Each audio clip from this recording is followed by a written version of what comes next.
الحمد لله وكفى والصلاة والسلام على سيد الرسل وخاتم الأنبياء وعلى آله وأصحابه الأتقياء الذين هم خلاصة العرب العرباء وخير الخلائق بعد الأنبياء أما بعد فأعوذ بالله من الشيطان الرجيم بسم الله الرحمن الرحيم قد أفلح المؤمنون الذين هم في صلاتهم خاشعون وقال الله تبارك وتعالى في مقام آخر أعوذ بالله من الشيطان الرجيم وأقيموا الصلاة ولا تكونوا من المشركين قال النبي صلى الله عليه وسلم إن أول ما يحاسب به العبد بصلاته أو كما قال عليه الصلاة والسلام صدق الله العظيم وبلغنا رسوله النبي الأمي الكريم ونحن على ذلك من الشاهدين والشاكرين والحمد لله رب العالمين اللهم صل على سيدنا ومولانا محمد وعلى آل سيدنا ومولانا محمد وبارك وسلم وصل عليه. واجب الاحترام معزز سامعین، ہمارے آج کے جمعۃ المبارک کے خطبہ کا عنوان ہے نماز کی فرضیت، اہمیت اور نماز جمعہ. اسی حوالے سے چند باتیں آپ حضرات سے گوش گزار کرنی ہیں. دعا ہے کہ اللہ تعالیٰ مجھے حق اور سچ کہنے کی اور ہم سب کو اس کے مطابق عمل کی توفیق عطا فرمائے. دین اسلام کے 5 بنیادی ارکان ہیں جن کے بارے میں نبی کریم صلی اللہ علیہ وسلم نے ارشاد فرمایا کہ اسلام کو اگر ایک عمارت تصور کیا جائے تو یہ عمارت 5 ستونوں پہ کھڑی ہے، جن میں سے پہلا رکن وہ اللہ اور اس کے رسول صلی اللہ علیہ وسلم کے متعلق شہادت ہے، اور دوسرا اہم رکن وہ نماز ہے. تمام ارکان اسلام کی بالکل اسلام میں وہی اہمیت ہے جو ایک عمارت کے نیچے، ایک چھت کے نیچے ستونوں کی ہوتی ہے، کہ ہر ستون اپنی جگہ پہ ایک اہمیت رکھتا ہے. ہر عقیدے کے، ہر رکن کے اپنے فضائل ہیں، لیکن نماز کے فضائل کی اگر ہم بات کریں تو سامعین محترم، جب حج فرض ہوا تو حکم زمین پہ آیا، رمضان کے روزے فرض ہوئے تو حکم جبریل علیہ السلام لے کر زمین پہ آئے، زکوٰۃ کی فرضیت کا حکم بھی ایسے ہی بذریعہ وحی نازل ہوا. لیکن جب نماز کی فرضیت کی بات آئی تو اللہ نے اپنے حبیب صلی اللہ علیہ وسلم کو عرش پہ بلایا اور وہاں پہ نمازوں کا جو پروانہ ہے وہ آپ کو عطا فرمایا. قرآن عظیم الشان میں 80 سے زائد مقامات ایسے ہیں جہاں پہ اللہ تعالیٰ نے واضح اور صراحت کے ساتھ نماز کا حکم دیا. ہم اندازہ کریں کہ ایک آیت بھی قرآن کریم کی اللہ تعالیٰ کے کے ازلی اور ابدی قانون کی نشانی ہے اور ایک آیت بھی حکم ربی کو تسلیم کرنے کے لیے بہت بڑا معنی رکھتی ہے، لیکن اللہ تعالیٰ نے 80 سے زائد مقامات پہ نماز کا حکم دیا۔ اسی طرح نماز کے احکام کے ساتھ ساتھ ان لوگوں کا بھی ذکر کیا جو نماز نہ پڑھنے کی وجہ سے اللہ تعالیٰ کی پکڑ میں آئیں گے، اور دنیا میں بھی اور آخرت میں بھی وہ خسارہ اٹھانے والے ہوں گے۔ نماز کی اہمیت کا ہم یہاں سے بھی اندازہ لگا سکتے ہیں کہ زکوٰۃ سال میں ایک دفعہ فرض ہے، رمضان کے روزے سال میں ایک مرتبہ فرض ہیں، اور حج ساری زندگی میں ایک مرتبہ فرض ہے، وہ بھی صاحب استطاعت پر۔ لیکن نماز اتنی اہم تھی کہ اللہ تعالیٰ نے اسے مہینے میں ایک دفعہ نہیں، ہفتے میں ایک دفعہ نہیں، ایک دن میں ایک دفعہ نہیں، بلکہ 5 دفعہ فرض فرمایا، اور 5 دفعہ اللہ تعالیٰ نے ہمارے اوپر یہ لازم کیا کہ ہم اللہ کے حضور حاضر ہوں۔ اقم الصلاۃ طرفی النہار وزلفا من اللیل، دنوں کے اطراف میں بھی اور راتوں کے آغاز میں بھی ہم اللہ کے حضور حاضر ہوں، اور اللہ تعالیٰ کے سامنے سر بسجود ہوں اور اللہ تعالیٰ کی بندگی بجا لائیں۔ یہ بھی اللہ تعالیٰ کی کرم نوازی ہے کہ اس نے ہمیں عبادت کا ایک ایسا طریقہ عنایت فرمایا جس کے ذریعے ہم اللہ تعالیٰ کے اتنے قریب چلے جاتے ہیں کہ نبی کریم صلی اللہ علیہ وسلم نے فرمایا کہ جب انسان سجدے کی حالت میں ہوتا ہے تو وہ سب سے زیادہ اللہ تعالیٰ کے قریب ہوتا ہے۔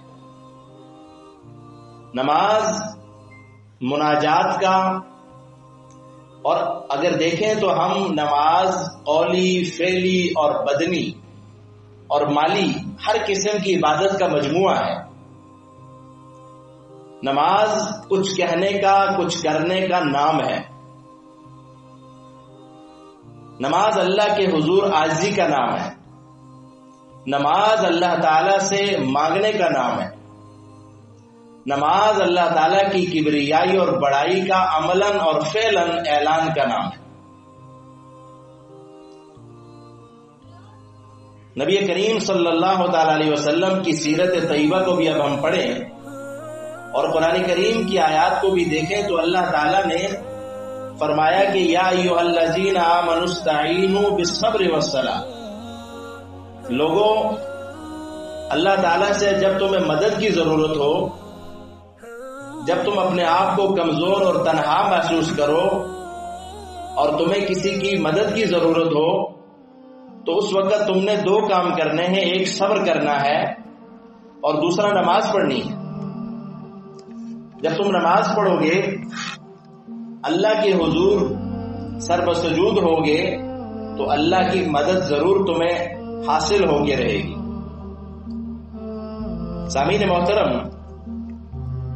نبی کریم صلی اللہ تعالی علیہ وسلم نے تو اپنی احادیث میں اتنی زیادہ اس کی فضیلت بیان فرمائی کہ اگر ہم ان ساری احادیث کا ذکر فرمائیں، جیسا میں نے عرض کیا کہ 80 آیات ہیں، ہم ساری آیات کو ذکر فرمائیں تو یہ مختصر سی نشست جو ہے یہ اس قابل نہیں کہ ہم اس میں ساری باتوں کا احاطہ کر سکیں۔ لیکن اللہ رب العالمین نے ایک جگہ قرآن کریم میں فرمایا کہ وَأَقِيمُوا الصَّلَاةَ وَلَا تَكُونُوا مِنَ الْمُشْرِكِينَ، نماز قائم کرو اور مشرکوں میں سے مت ہو۔ پتہ چلا کہ اگر نماز انسان پڑھے گا تو وہ مشرکوں سے اور شرک سے برات کا اور بیزاری کا اعلان کرے گا کہ میں مشرک نہیں ہوں، شرک سے میرا کوئی تعلق نہیں ہے، میں موحد ہوں اور اللہ کی توحید کو ماننے والا ہوں اور ایک اللہ کے آگے جھکنے والا ہوں۔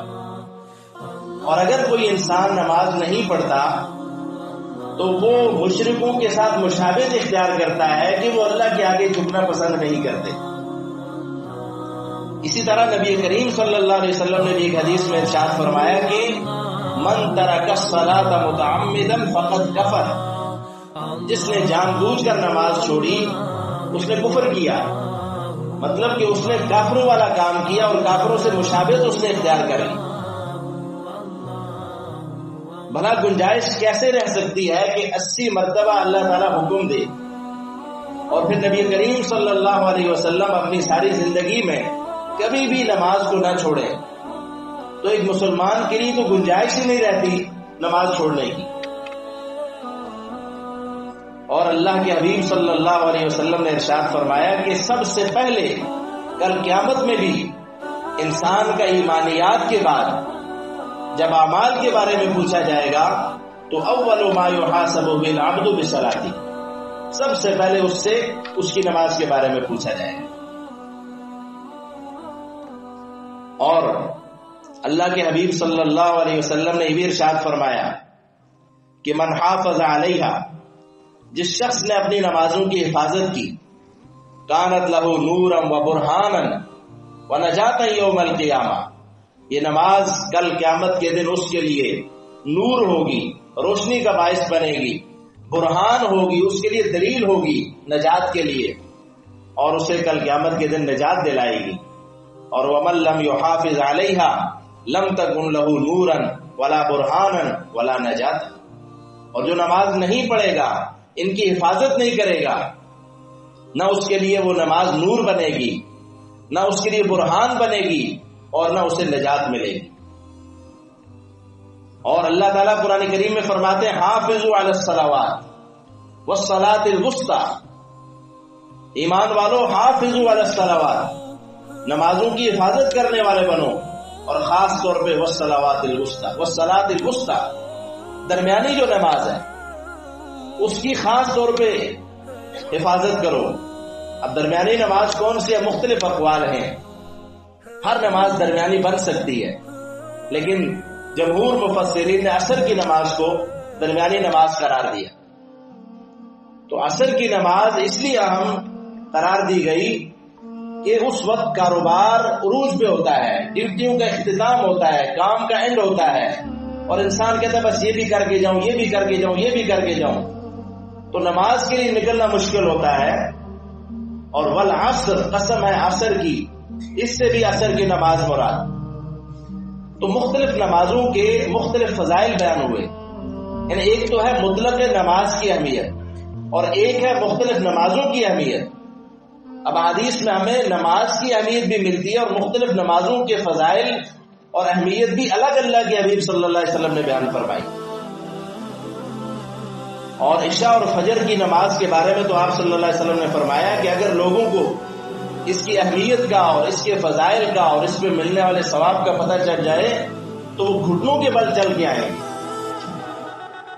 اور ایک حدیث میں آپ صلی اللہ علیہ وسلم نے فرمایا، اور یہ دیکھیں کتنی ہمارے لیے آسانی اور برکت کی بات ہے کہ فرمایا جس شخص نے عشاء کی نماز اور فجر کی نماز جماعت سے پڑھ لی تو اللہ تعالیٰ اس کو ساری رات عبادت کا ثواب عطا کرے۔ عشاء کی نماز اور فجر کی نماز ہم پڑھ لیں تو وہ شروع والا اور اینڈ والا حصہ ہم نے عبادت میں گزارا تو اللہ تعالیٰ نے ساری رات ہمارے لیے عبادت میں لکھ دی۔ سامعین محترم، اللہ کے حبیب صلی اللہ تعالیٰ علیہ وسلم نے یہ بھی فرمایا کہ نماز انسان کو گناہوں سے پاک کرتی ہے۔ اللہ کے حبیب صلی اللہ علیہ وسلم نے فرمایا کہ نماز 5 نمازوں کی مثال ایسی ہے، فرمایا جیسے ایک شخص کے گھر کے سامنے ایک نہر گزرتی ہو اور وہ 5 مرتبہ اس نہر میں نہائے تو صحابہ سے پوچھا بتاؤ اس کے جسم پہ میل باقی رہے گی؟ صحابہ نے کہا نہیں یا رسول اللہ بالکل نہیں۔ فرمایا یہی مثال 5 نمازوں کی ہے کہ گویا انسان اللہ کی رحمت کی نہر میں 5 مرتبہ دن میں ڈبکیاں لگاتا ہے اور اپنے آپ کو گناہوں سے پاک کرتا ہے۔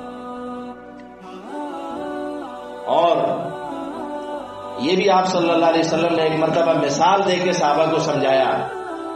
خزاں کا موسم تھا، ایک درخت کے پاس آپ کھڑے ہوئے اور آپ نے درخت کی ٹہنیوں کو پکڑ کے حرکت دی تو پتے بڑی تیزی کے ساتھ گرنے لگے.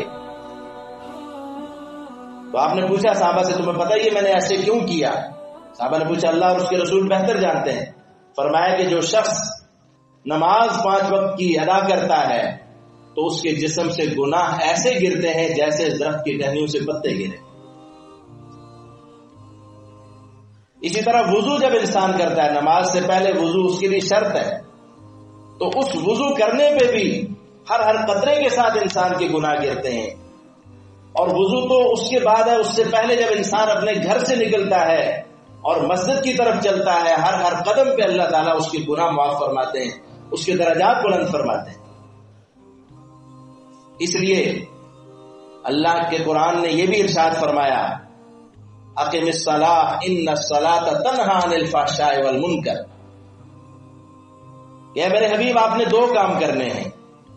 اب دیکھیں اللہ اپنے پیغمبر صلی اللہ علیہ وسلم سے مخاطب ہے، لیکن حکم میرے اور آپ کے لیے ہے. ایک فرمایا اتل ما اوحی الیک من الکتاب، جو آپ پہ اللہ کی کتاب وحی ہو رہی ہے اس کو آپ تلاوت کریں، لوگوں کو پڑھ کے سنائیں. اور دوسرا کام کیا کریں؟ اقیم الصلاۃ، نماز قائم کریں. کیوں؟ فرمایا ان الصلاۃ تنہی عن الفحشاء والمنکر، نماز فحشاء اور منکر یعنی فحاشی اور برائیوں سے روکتی ہے. تو مفسرین نے اس آیت کی جب تفسیر کی، علامہ شبیر احمد عثمانی رحمہ اللہ لکھتے ہیں کہ نماز برائیوں سے روکتی ہے. اس کا کیا مطلب ہے؟ ہم لوگ تو نمازیں بھی پڑھتے ہیں اور ساتھ ساتھ ہم سے گناہ بھی ہو رہے ہوتے ہیں. تو نماز کوئی ایسی چین نہیں ہے کہ وہ آپ کو برائیوں سے پکڑ کے دور رکھے گی. نماز گناہوں سے روکتی ہے. اس کا ایک سیدھا سادہ مفہوم یہ ہے کہ جس انسان کی نماز جتنی تقوی والی ہوگی، خشوع اور خضوع والی ہوگی، اتنا ہی وہ اسے برائیوں سے دور رکھے گی، اس کے ضمیر کو جھنجھوڑے گی کہ ابھی تو 5 مرتبہ اپنے رب کے سامنے حاضری دے کے آیا ہے. اگر وہ زور پڑ کے آیا اور زور کے بعد اس کو گناہ کا خیال آتا ہے تو اس کا ضمیر اسے کہے گا کہ ابھی تم اللہ کے سامنے حاضر ہو کے آئے ہو، کچھ دیر بعد پھر تم نے جانا ہے، تو کس منہ سے جاؤ گے؟ تو اس کی نمازوں میں جتنا خشوع و خضوع ہوگا اتنا وہ گناہوں سے بچنے والا ہوگا. اور اس کے ساتھ ساتھ یہ بھی ہے، ایک شخص نمازیں بھی پڑھتا ہے گناہ بھی کرتا ہے تو نمازوں کا جو اثر ہوتا ہے وہ ختم ہو جاتا ہے. یہ بالکل ایسے ہی ہے جیسے ڈاکٹر ہمیں کوئی گولی دے، دوائی دے، میڈیسن دے کہ یہ استعمال کریں، اور ہم وہ گولیاں بھی استعمال کریں، میڈیسنز بھی کھائیں، اور ساتھ ساتھ جن چیزوں سے ڈاکٹر نے بچنے کا حکم دیا ان سے نہ بچیں، پرہیز بھی نہ کریں. تو مجھے بتائیں وہ دوائی تو اثر نہیں کرے گی جتنا مرضی ہم سارا سال کھاتے رہیں. جب ہم دوائی استعمال کرتے ہیں تو جو دوائی اور بیماری کے خلاف جو چیزیں ہوتی ہیں، جو بیماری کو بڑھاوا دیتی ہیں، جو بیماری میں اضافہ کرنے کا باعث بنتی ہیں، ان سے بچتے ہیں، پھر جا کے وہ دوائی اثر انداز ہوتی ہے. اسی طرح نماز گناہوں سے بچنے کی دوائی ہے، لیکن اس کے ساتھ ساتھ پرہیز بھی ضروری ہے. جب ہم پرہیز بھی کریں گے گناہوں سے اور پھر نماز بھی ساتھ ساتھ پڑھتے رہیں گے تو انشاءاللہ وہ جو تقویٰ ہے وہ اپنی منازل طے کرتے ہوئے اعلیٰ درجے پہ پہنچے گا. اس لیے کہ نمازی پہ تو زیادہ لازم ہوتا ہے کہ وہ گناہوں سے بچے، لیکن اگر ہم کمپیئر کریں کہ نمازی کو اور دوسرے نمازیوں کے ساتھ تو ہمیں محسوس ہوگا کہ نمازی گناہگار ضرور ہوگا، وہ کوئی فرشتہ نہیں بن جائے گا، لیکن باقیوں کی بنسبت پھر بھی اس کے اندر تقویٰ، خدا خوفی اور یہ سب چیزیں ہوتی ہیں. نہیں ہوگی تو کسی نہ کسی موقع پہ ضرور اس کے اندر پیدا ہو جاتی ہے. اس لیے انسان کبھی اس نیت سے یا کسی کو یہ تانا بھی نہ دیا کریں کہ وہ تو نمازی بھی اور گناہگار بھی ہے. لیکن کوشش کرنی چاہیے کہ نماز پڑھیں تو ہم اپنی ان نمازوں کا بھرم بھی رکھیں، اپنے نمازی ہونے کا بھرم رکھیں اور ہم دوسروں سے ممتاز نظر آئیں. اس لیے حکم بھی ہے کہ جب نماز پڑھنے کے لیے آدمی نکلے تو جو ہے بے نمازی جو لوگ ہیں بازار سے گزرے تو لوگوں کی ترغیب کے لیے جو ہے ان کے سامنے سے گزرے تاکہ ان کو بھی احساس پیدا ہو، وہ بھی اللہ کے گھر کے ساتھ جڑیں. سامعین محترم، اللہ تعالیٰ نے قرآن کریم میں بھی یہ ارشاد فرمایا کہ نماز اثر انداز تب ہوگی، اس کے اثرات تب ظاہر ہوں گے کہ جب ہم کبیرہ گناہوں سے بچیں. تو اس لیے کوشش کریں کہ نماز پڑھنے کے ساتھ ساتھ گناہوں سے بھی بچیں. اگر ہم تاجر ہیں تو تجارت میں ایمانداری کو پیدا کریں، اگر ہم ملازم ہیں تو ملازمت میں ایمانداری کو پیدا کریں. ہم جس شعبے سے وابستہ ہیں ہم ان نمازوں کی جو ہے لاج رکھتے ہوئے اپنے آپ کو گناہوں سے بچانے کی کوشش کریں. اپنی اولاد کو بھی نماز پہ لگائیں. جس گھر میں نماز کا ماحول بنے گا انشاءاللہ وہ گھر دینداری کا نمونہ بنے گا. دیکھیں اتنا لازمی قرار دیا حضور صلی اللہ علیہ وسلم نے فرمایا کہ بچہ 7 سال کا ہو تو اسے نماز سکھاؤ، اور 10 سال کا ہو نماز نہ پڑھے تو اسے نماز نہ پڑھنے پہ سزا دو. کتنے ہمارے گھر ایسے ہیں جہاں پہ ہم اپنے بچوں کو نماز سکھائیں اور پھر 10 سال کے ہو جائیں نماز نہ پڑھیں تو انہیں سزا دیں، انہیں ڈانٹیں. بچہ ٹیوشن نہ جائے تو ہم سزا دیتے ہیں، بچہ کوئی چھوٹا موٹا نقصان کرے ہم اسے سزا دیتے ہیں، لیکن ہم اس کو نماز چھوڑنے پہ کبھی نہیں پوچھتے.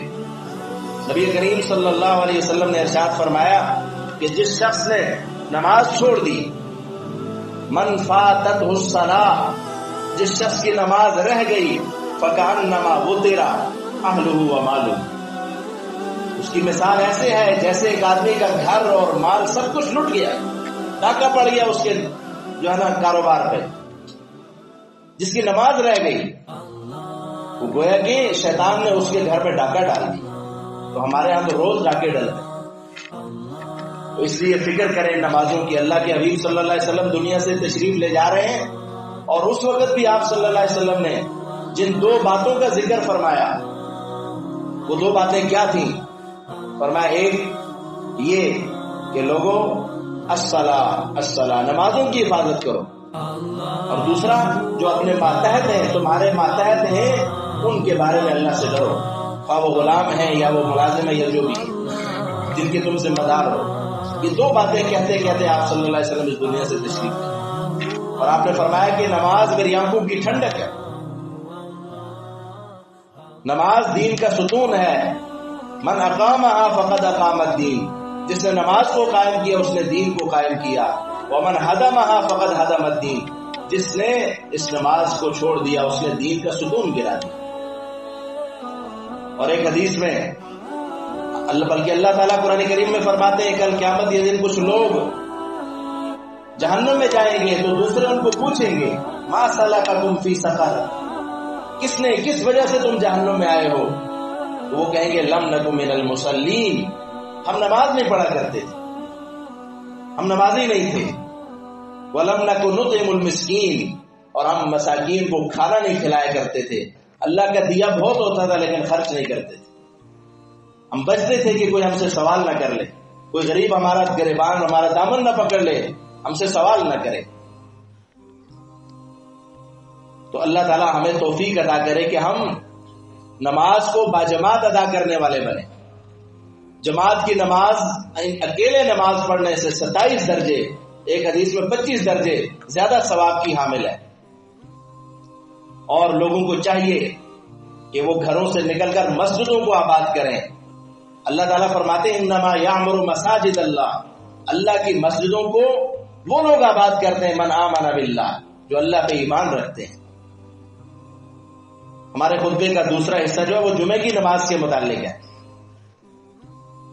ہے نماز جمعے کی ہو یا کوئی عام نماز ہو. ہم جانتے ہیں کہ جمعہ ہفتے میں ایک دن اللہ تعالیٰ نے ہمیں عطا کیا، اور اس دن ہم سب جمع ہوتے ہیں ایک اجتماع کی شکل میں. ہونا تو یہ چاہیے کہ جس طرح کا اجتماع جمعے کو ہوتا ہے ہر نماز پہ اتنا ہو. وہی لوگ ہوتے ہیں. اب ہمارے محلے میں جو نمازی ہیں یہ جمعے کو کوئی دور سے تو نہیں آتے، اسی محلے کے لوگ ہوتے ہیں. ہر مسجد میں ایسے ہی ہوتا ہے. لیکن کیا وجہ ہے کہ فرض نمازوں میں تو مسجدیں مرضیہ خواہ ہیں کہ نمازی نہ رہے، یعنی وہ صاحب اوصاف حجازی نہ رہے، اور جمعے میں ہم آتے ہیں. ہم نے تھوڑا سا اپنے یہ ذہن میں لازم کر دیا کہ جمعہ پڑھنا تو بہت ضروری ہے، اور باقی نمازوں کی شاید وہ اہمیت نہیں ہے، اگر ہے تو گھر میں پڑھ لی تو بس کافی ہو گیا۔ جو لوگ جماعت سے نماز پڑھنے کے عادی ہیں ان سے آپ پوچھیں کہ کیا اکیلے نماز پڑھنے میں وہ سکون ہے جو جماعت سے نماز پڑھنے میں؟ یہاں پہ برکت ہوتی ہے، یہاں پہ لوگوں کی نمازیں، ان کا نیکیوں کا جو ماحول ہوتا ہے وہ ہمارے اوپر اثر انداز ہوتا ہے، اس کی برکات ہوتی ہیں۔ اس لیے مسجد میں آئیں، اور جمعہ کی جو نماز ہے یہ کتنی اہمیت کی حامل ہے۔ اللہ تعالیٰ قرآن کریم میں اس کی فرضیت کو واضح کرتے ہوئے ارشاد فرماتے ہیں کہ اور پوری ایک سورہ جمعہ اس کے نام سے فرمایا اذا نودی للصلاۃ من یوم الجمعہ فاسعوا الی ذکر اللہ۔ لوگوں جب تمہیں جمعہ کے دن نماز کے لیے بلایا جائے تو فاسعوا الی ذکر اللہ، یہ نہیں کہا کہ چلو اللہ کے ذکر کی طرف، فاسعوا کا دوڑو، فوراً کوشش میں لگ جاؤ، اور وذروا البیع اتنا بھی کافی تھا کہ چلو نماز کے لیے۔ فاسعوا الی ذکر اللہ کا جملہ بھی بہت بڑا معنی رکھتا ہے، لیکن آگے کا وذروا البیع، تجارت کو چھوڑ دو، کہ اللہ تو ہمارا نقصان ہوگا، کہ نہیں ذالکم خیر لکم، تمہارے لیے بہت بہتر ہے، ان کنتم تعلمون، اگر کچھ علم ہے تمہارے پاس تو سوچو اللہ کا حکم ماننا بہتر ہے یا کاروبار میں لگے رہنا بہتر ہے؟ تو اس لیے نماز جمعہ اس کا اہتمام کرنا، اور اس آیت کی روشنی میں فقہاء نے لکھا کہ ان الجمعۃ فریضۃ محکمۃ بالکتاب والسنہ والاجماع، کہ جمعہ کی نماز یہ فریضۃ فرض ہے، اور ان لوگوں پہ جو معذور نہ ہوں، عورتیں نہ ہوں، مسافر نہ ہوں، غلام نہ ہوں، ان کے علاوہ ہر بندے پہ اللہ تعالیٰ نے جمعہ کی نماز کو لازم کیا ہے۔ اور ایک حدیث میں آپ صلی اللہ علیہ وسلم نے فرمایا من کان یؤمن باللہ والیوم الآخر فعلیہ الجمعہ، جو شخص بھی اللہ اور یوم آخرت پہ ایمان رکھتا ہے اس پہ جمعہ پڑھنا لازم ہے۔ اور ایک حدیث میں آپ صلی اللہ علیہ وسلم نے فرمایا کہ من اغتسل یوم الجمعہ وغسل وبکر وابتکر ودنا واستمع وانصت کان له بكل خطوة یخطوها اجر سنة صیامها وقیامها۔ فرمایا کہ ایک بندہ جو جمعہ کے دن غسل کرے اور پھر جلدی سے مسجد کی طرف چل پڑے اور جا کر امام کے قریب بیٹھے، واستمع پھر امام کا خطبہ سنے، اور وانصت اور خاموش رہ کر خطبہ سنے، باتوں میں مشغول نہ ہو، فرمایا اس بندے کے لیے ہر قدم پہ جو قدم یہ اٹھا کے مسجد کی طرف گیا، ایک ایک سال کے روزوں کا اور قیام کا ثواب اللہ تعالیٰ لکھتے ہیں۔ کتنی بڑی بات ہے۔ اور یہی نہیں بلکہ آپ صلی اللہ علیہ وسلم نے فرمایا جب جمعہ کا دن ہوتا ہے تو فرشتے مسجد کے دروازے پہ بیٹھتے ہیں، اور جو سب سے پہلے آنے والا شخص ہوتا ہے اس کا پھر دوسروں کا اس طرح ثواب لکھتے ہیں، جو سب سے پہلے آتا ہے اس کے لیے ایک اونٹ اللہ کی راہ میں صدقہ کرنے کا ثواب، اور جو سب سے اینڈ میں آتا ہے وہ اس کو ایک انڈا صدقہ کرنے کا ثواب۔ اور جب خطبہ کی اذان شروع ہو جاتی ہے تو فرشتے وہ رجسٹر بند کر کے بیٹھ جاتے ہیں، اور اس کے بعد وہ اذان اور خطبہ سنتے ہیں۔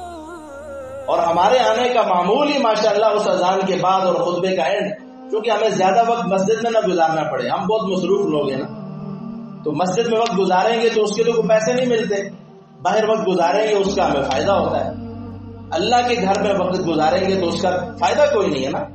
لیکن یہ فائدہ نظر آئے گا کب؟ جب آنکھیں بند ہو جائیں، جب اس گھڑے میں جو قبر جس کو کہتے ہیں اس میں اتریں گے، جب نامہ اعمال کھلیں گے تو پھر انسان کو پتہ لگے گا کہ اس اللہ کے گھر میں وقت گزارنے کا کیا اس کی اہمیت تھی، کیا ویلیو تھی۔ ویسے تو جو ہے نا ہر محفل میں ہر جگہ پہ ہماری کوشش ہوتی ہے ہمیں اچھی سیٹ ملے، اچھی جگہ ہم جا کے بیٹھیں، ویلیویبل جگہ پہ بیٹھیں، لیکن نماز کے لیے جہاں جگہ مل جائے وہاں بیٹھ جائیں، باہر بھی ہو کہیں بھی ہو، اس کے لیے ہم اسٹرگل نہیں کرتے کہ ہم آگے ہوں۔ بس سبقت کرو، سابقوا الی مغفرۃ من ربکم، لوگوں سبقت کرو، آگے بڑھو اپنے رب کی بخشش اور مغفرت کی۔ تو اللہ تعالیٰ ہمیں توفیق عطا کرے، ہم نماز جمعہ کی اہمیت، اس کی فرضیت کو اور نمازوں کی اہمیت اور فرضیت کو سمجھیں، اور اللہ کے حضور اپنے آپ کو اللہ کا قرب حاصل کرنے کے لیے ہر وقت حاضر رہیں، تیار رہیں۔ اللہ عمل کی توفیق عطا کرے۔